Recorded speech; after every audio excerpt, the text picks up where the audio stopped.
Bueno, vamos a iniciar con el tema de la ruptura total o parcial del tendón de Aquiles. Es un tema interesante, pues que es una lesión compleja, ¿no? Una lesión compleja, en especial cuando es la ruptura total. En general, la tendinopatía, aun cuando no esté involucrada una ruptura total del mismo, es bastante molesta para el paciente, con sensaciones incómodas y disminución importante de la funcionalidad. Cuando tenemos una ruptura total, pues con mucho más razón, ¿no? Vamos a tener dificultades importantes y prácticamente de forma indiscutible la necesidad de someterse a un proceso quirúrgico, con lo cual evidentemente la recuperación, ¿no?, del paciente va a ser mucho más lenta. Recordemos que en especial en la fisioterapia deportiva podemos considerar o clasificar la gravedad de una lesión de acuerdo al tiempo que va a permanecer el deportista fuera de actividad. Por tanto, si estamos hablando de una ruptura del tendón, donde es necesaria la cirugía, pues vamos a tener un periodo bastante largo de tiempo, ¿no? Que va a estar fuera el deportista y podríamos considerarlo justamente como una lesión grave. Entonces, bueno, recordar que justamente, ¿no? Tenemos la tendinopatía, que vamos a llamar la tendinopatía, no tendinitis, por lo que hemos platicado, que no se encuentran, ¿no?, células como tal inflamatorias dentro del tendón. Es importante mencionar que el tendón de Aquiles es el tendón más grueso, más fuerte de nuestro organismo. Imagínense que carga prácticamente todo nuestro peso y además tiene la fuerza de resistir la energía que se va a generar a nivel del tríceps para que tú puedas saltar, para que puedas caminar, para que puedas dar el paso, etcétera, etcétera. Entonces es muchísima fuerza la que se genera a ese nivel.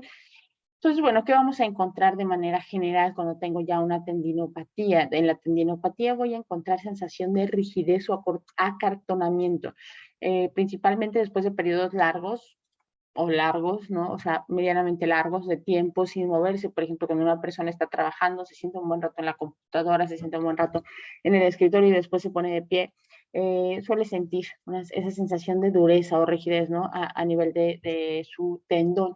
Entonces, bueno, esa es una característica importante.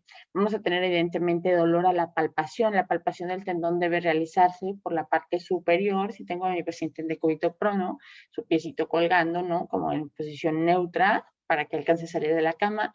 Entonces yo cuando palpo debo hacer una palpación hacia ventral, una palpación de ambos lados o laterales de mi tendón e inclusive puedo verificar su capacidad de movimiento, su grosor, su textura, su sensación.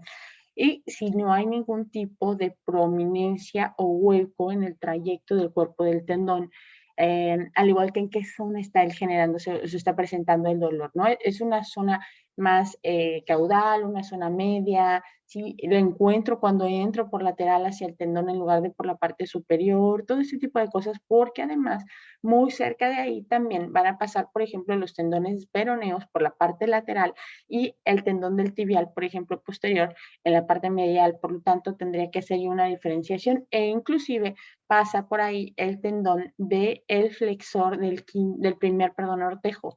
Entonces yo tengo que hacer esa diferenciación. ¿Cómo la hago? Pues pidiendo activación selectiva y palpando la región donde está apareciendo el dolor a la palpación general para identificar que realmente sea un problema de tríceps oral o bien del tendón de Aquiles y no de alguno de los otros que mencioné hace un momento. Entonces, eso es importante porque a veces estamos tratando una tendinopatía adquirida y simplemente tengo alguna sobreactivación de alguno de los otros músculos que les mencioné hace justamente un momento. Entonces, tengo que hacer esa diferenciación, ¿vale? También en la tendinopatía vamos a encontrar, aparte de dolor a la palpación y estas características generales que platicábamos, dolor a la activación. Cuando yo le hago la solicitud a mi paciente de que haga una plantiflexión, pues voy a encontrar justamente la presencia del dolor. Dolor a la elongación, que estamos ya cumpliendo con los tres criterios generales básicos de una tendinopatía, que sería dolor a la palpación, dolor a la activación y dolor a la elongación. Y en la tendinopatía, cuando es una ruptura parcial, a veces no se alcanza a notar, muchas veces es más ya en una ruptura grave, ¿no? Pero puedo tener un posible surco a la palpación o presencia de una prominencia, como les decía, que más adelante vamos a verlo en una imagen para que quede claro, ¿sí? Em, Como decíamos, ese tendón más grueso y resistente del organismo, vamos a tener que puede generarse o derivarse su lesión de movimientos de alta velocidad o cambios de dirección. Y bueno, vamos a ver justamente, estábamos hablando un poco más de la tendinopatía, ahora vamos a ver la ruptura como tal. También los mecanismos de lesión son similares, cambios de dirección muy bruscos, cambios de velocidad de repente intensos, ¿no? O súbitos que se puedan generar en la zona. Esa también es una posible causa de la ruptura inclusive, ¿no? Entonces, ¿qué siente el paciente que tiene esa ruptura súbita? Generalmente una tendinopatía progresiva, una tendinopatía en la cual no tenemos un porcentaje de gravedad elevado, vamos a tener o vamos a encontrar justamente que eh, pues no necesariamente vamos a saber el momento exacto en donde se lesionó, donde se sintió esa ruptura, ¿no? Sin embargo, en la ruptura total, cuando el paciente está jugando y siente literal cómo se rompe, va a sentir como si le hubieran aventado una piedra, siente como si le hubieran lanzado una piedra por detrás con una resortera, o sea, mucha intensidad y es un dolor fuerte, seco en la parte posterior que lo describe así el paciente, como si le hubieran dado una pedrada. Sí. Es frecuente en deportistas de fin de semana, eso que es, en pacientes que no están entrenados. Recordemos que los tendones tienen la capacidad de adaptarse, a que se adaptan a las cargas que se van sometiendo, una carga progresiva, por ejemplo, a la cual se somete un tendón, va a generar como consecuencia un engrosamiento y fortalecimiento. No estoy diciendo que tenga mayor, no, como un músculo, ¿no? No es exactamente lo mismo, pero sí hay adaptaciones en las cuales, como les decía, se hace más grueso y más resistente. Entonces, esas son las adaptaciones progresivas. Cuando un deportista, un paciente solamente practica los fines de semana o cada 15 días, no está entrenado, no está sufriendo las adaptaciones en su tendón. Y, por ejemplo, va al básquet los fines, ¿no? Y de repente salta y siente ¡pum! La pedrada, ¿no? Porque hace un movimiento muy brusco, muy demandante para el tendón que no estaba preparado para esa carga tan fuerte y puede llegar a romperse, ¿no? Otra de las causas también puede ser derivado de un calzado muy rígido, ¿no? En deportistas, esto más hacia la tendinopatía, no tanto hacia la ruptura. Un calzado inadecuado en cualquier deporte podría estarme generando algún tipo de molestia en la parte posterior. También si es un calzado muy alto, muy cerrado en la parte posterior, también dependiendo de la morfología propia del paciente, hay que ver, ¿no? Que eso no esté siendo la posible causa. A la sensación de acartonamiento ya lo platicábamos, ¿no? Que va a ser también de la tendinopatía general. Y bueno, tenemos para su diferenciación también la prueba de Thompson. El diagnóstico de estas tendinopatías, ¿no? Va a ser puramente clínico, no necesito en realidad algún tipo de estudio ni nada. Con la clínica yo me voy a dar cuenta de cuando tengo una tendinopatía o cuando tengo una ruptura. Evidentemente puedo recurrir también, por ejemplo, a la ecografía, sin embargo, no es frecuente ni es un criterio diagnóstico para encontrar realmente la disfunción. Y tengo esta que se llama prueba de Thompson. La prueba de Thompson ayuda a identificar la integridad o la situación de integridad que pueda o no tener mi tendón de Aquiles. Esto cómo lo vamos a ver justamente un poco más adelante el video. Vamos primero a recordar lo que mencionábamos. Necesitaríamos tener la capacidad justamente de hacer la palpación. Esta sería una palpación lateral, como les decía. Observo el grosor, observo la dirección también. Eso también lo puedo hacer en bípedo de mi tendón, si está tendiente al valgo, al varo, si es muy delgado, si es muy grueso, dónde está la región de dolor. Esta palpación haría así, esto es por los costados. Puedo hacerla un poco por posterior, entrando un poco hacia el cuerpo, ¿no? Puedo hacerla por superior, puedo mover, como platicábamos, medio lateral y también incluso hacer como pequeñas presioncitas para ver su capacidad de movimiento antero-posterior. Eso me va a ayudar bastante a ser preciso en la palpación, ¿no? También puedo palpar la zona de calcáneo un poco para ver cómo está la zona insercional y hacia arriba la unión miotendinosa. Palpar evidentemente también de manera inminente necesito hacer la palpación de gastrocnemio, la palpación de sóleo también, ver si tengo ahí el plantaris, ¿no? Presente en mi paciente, ver también ahí la presencia, por ejemplo, de el flexor común de los dedos y el flexor del primer ortejo para valorar, ¿no? De manera global. Y todos los que mencionábamos, peroneos, tibial posterior, justamente para ver, así es necesario hacer algún tipo de diferenciación selectiva. Cuando tenemos una ruptura, en muchas ocasiones solemos ver esto, ¿no? Este sería un tendón sano y aquí representa justamente el aumento de volumen muy importante que existe como defensa, evidentemente, del organismo y como un método de bueno, más bien, de inmovilización que va a buscar mi propio cuerpo, ¿no? En la zona donde hubo una ruptura, entonces puedo llegar a observar eso en el paciente, evidentemente es clarísimo, ¿no? Que ahí hay una disfunción, una lesión muy importante, algo muy grave pasó para que haya este cambio justamente en la, pues, percepción o en la vista que tengo, ¿no? Literalmente de la zona tendinosa. ¿Qué más puede aparecer? Puede aparecer en la parte posterior, justamente tengo mi tendón y puede aparecer esa pequeña prominencia o ese pequeño surco que me va a ayudar a identificar que algo está pasando ahí. Enrojecimiento también, tumefacción, como veíamos, son posibles signos de que algo está pasando ahí, de que algo no está bien. Y ya con la clínica, con la palpación, como decíamos, la activación, la elongación, la palpación, el test de Thompson, no podemos ir descartando la situación y hacer un diagnóstico correcto. Entonces vamos a ver justamente en qué consiste el test de Thompson.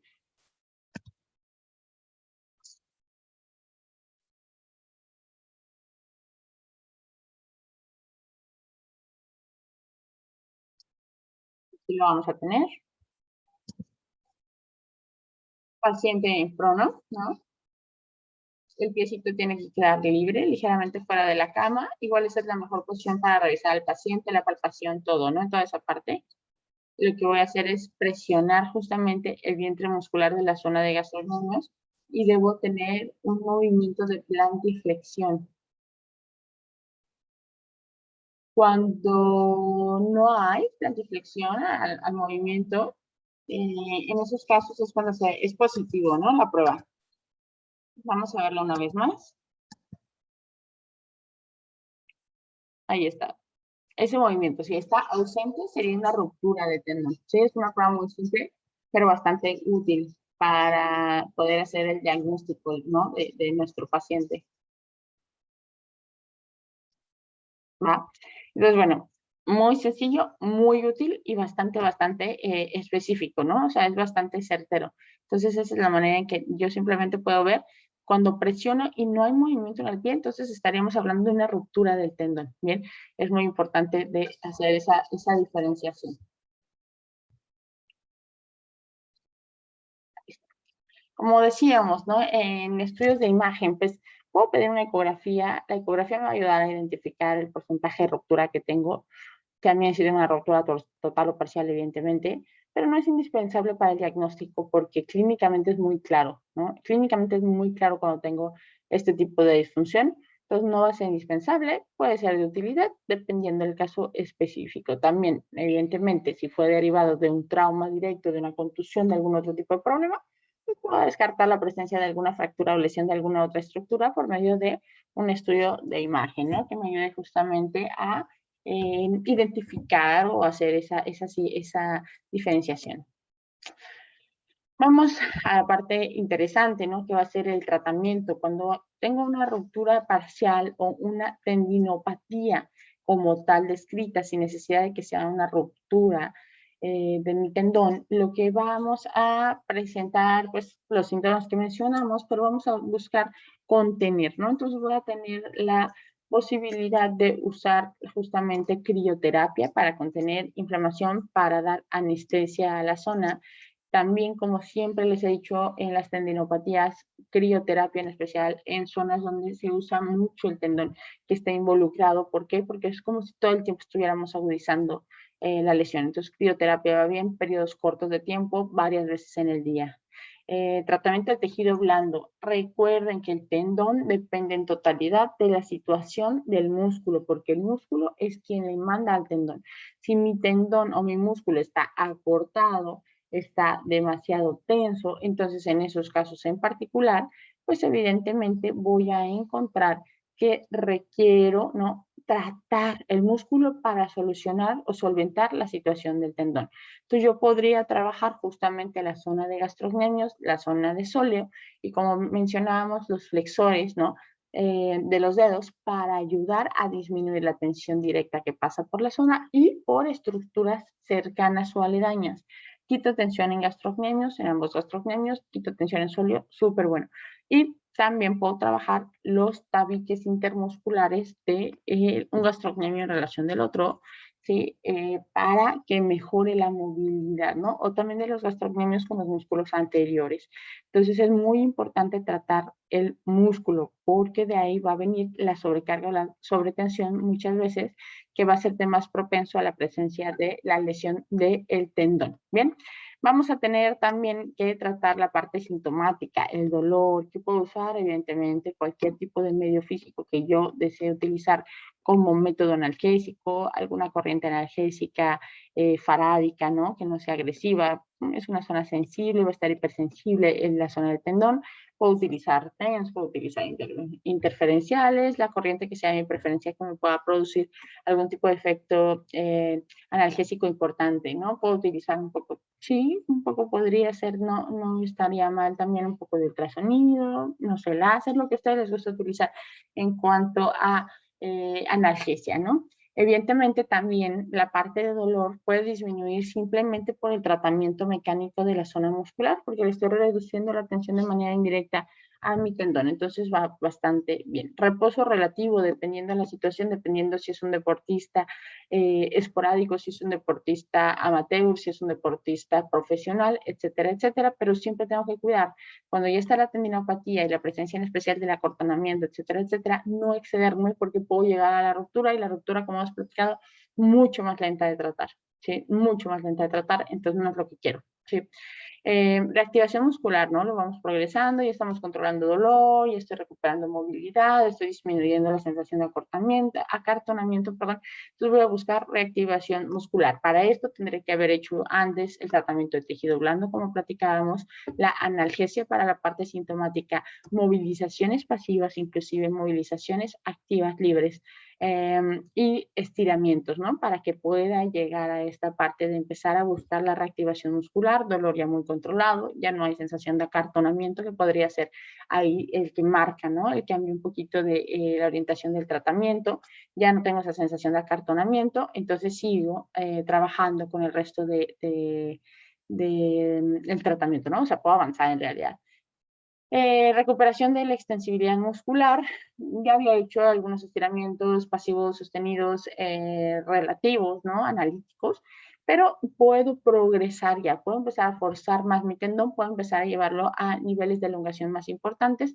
Paso también al fortalecimiento, hay que trabajar acordémonos, en tendones va muy bien el excéntrico ya en etapas un poco más avanzadas, entonces una vez que ya estuve trabajando isométrico, que ya estuve trabajando concéntrico, voy a empezar a meter el excéntrico, ayuda a la recuperación total, a la disminución de riesgo de recidiva y al correcto acomodo de las fibras colágenas en caso de que tuviera ahí alguna zona, ¿no?, de daño importante a nivel del cuerpo tendinoso. Y bueno, evidentemente a partir de ello, y una vez que ya tengo esto como controlado, pues buscaré reinsertar a mi paciente a sus actividades deportivas, a sus actividades diarias, a lo que necesite el paciente en realidad, igual de manera progresiva, siguiendo a la par, trabajando la parte, ¿no?, del ejercicio terapéutico que va relacionado directamente con el tendón y ya empezar a hacer situaciones o gestos específicos de su deporte para poderlo reintegrar poco a poco, empezarlo a someter a cambios de dirección, empezarlo a someter a cambios de velocidad, que sería lo último, ¿no?, en el tratamiento justamente, y ya, como decíamos, gestos técnicos específicos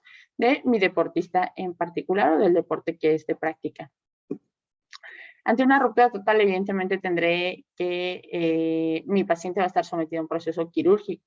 Entonces voy a tener que respetar las fases de cicatrización, porque si no puedo generar la ruptura, ¿no?, del tendón que operaron. Entonces tengo que darle tiempo, tengo que darle un par de semanas para empezar a forzarlo de manera más directa.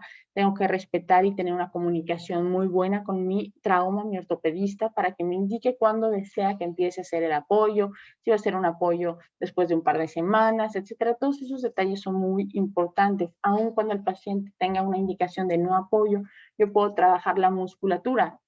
Puedo trabajar en todo momento la zona de gastrocnemios, puedo trabajar en todo momento la zona de sóleo, liberarla, mejorar la movilidad compartimental, mejorar la situación intramuscular, ¿ok?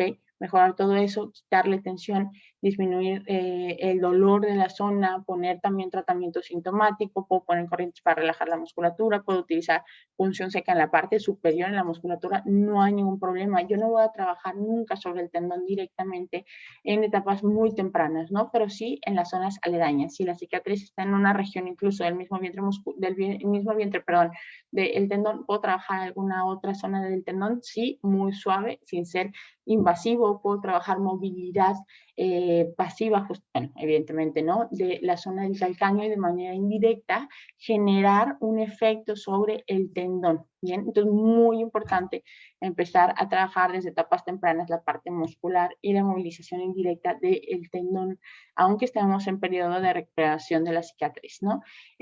Trabajar la inflamación, puedo ayudar también con drenaje, por ejemplo, linfático manual, a empezar a favorecer el retorno de todas las sustancias acumuladas que voy a tener en la zona, ¿sí? Puedo trabajar con algún medio físico también para ayudar a esta reabsorción, electroterapia puede venir bastante bien.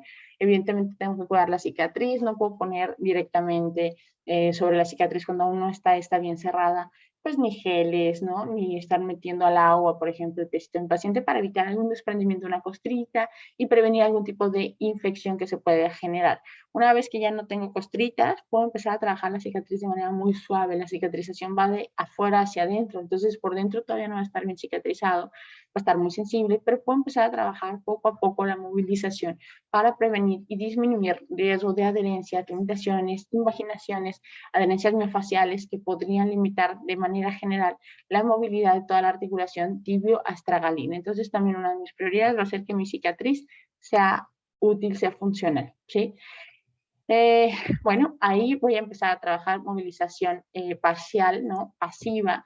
Desde etapas tempranas puedo hacerlo con rangos de tiempo de rangos de movimiento, perdón, muy pequeños, ¿no? Solamente empezar a mover, incluso a la pronospinación súper leve, acompañada de todo lo que estuvimos mencionando. Va pasando y voy en comunicación justamente con mi traumatólogo para saber cómo va el proceso de cicatrización y los objetivos que él mismo le interesan, de acuerdo a qué situaciones tales como qué tan eh, funcional, por decirlo así, fue la cirugía, qué tan exitosa fue en ese sentido, que no hubiera complicaciones, que no hubo algún tipo de situación que debamos prever para evitar lesionar al paciente durante su recuperación. Entonces, bueno, vamos de la mano con ellos y ahí lo que voy a hacer justamente en esta movilización es irla avanzando y progresando poco a poco. Primero voy a hacerla en pasiva, pum, pum, pum, y ahí puedo hacer activa sin gravedad, o sea, por ejemplo, para la flexoextensión de la tibia astragalina, puedo poner a mi paciente en decúbito lateral para que esté generando ese movimiento, ¿sí?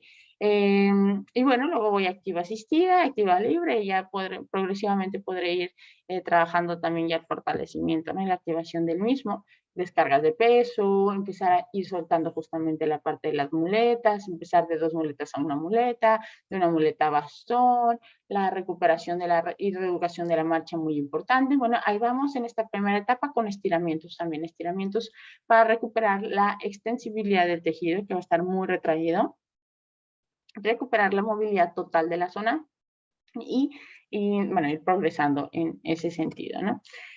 De ahí pues progresaremos evidentemente ya al activo resistido, empezaremos con isométricos en diferentes ángulos, concéntricos suaves, controlados con nuestras propias manos, empezar a meter ligas, ir a la par, como decíamos, reeducando justamente ya la marcha, todo ese tipo de cosas, activación muscular, porque en un inicio ni siquiera los músculos van a tener la correcta capacidad de activación por el trauma que fueron sometidos y la inmovilidad parcial que tuvieron, ¿no? Derivados pues, del proceso quirúrgico. Y ya que estoy progresando esto, vamos avanzando, empiezo a meter fortalecimiento como tal.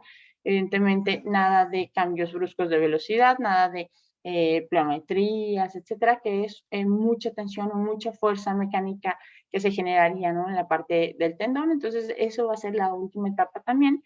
Voy metiendo excéntricos controlados también, suaves, propiocepción.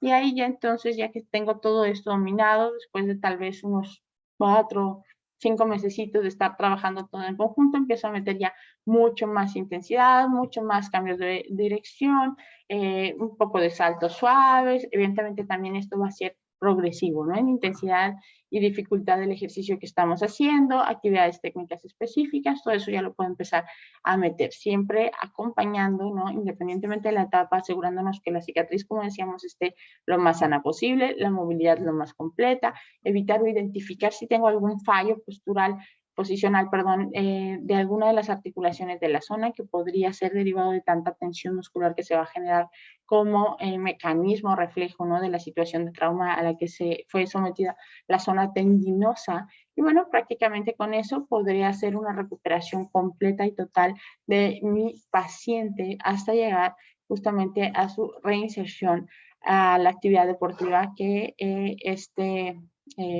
desee, ¿no? Y esas serían, ¿no?, las generalidades de tratamiento, de identificación, de diagnóstico, de signos característicos de la tendinopatía, tanto ante una situación únicamente lesiva como una ruptura total que pudiera someterse al proceso quirúrgico.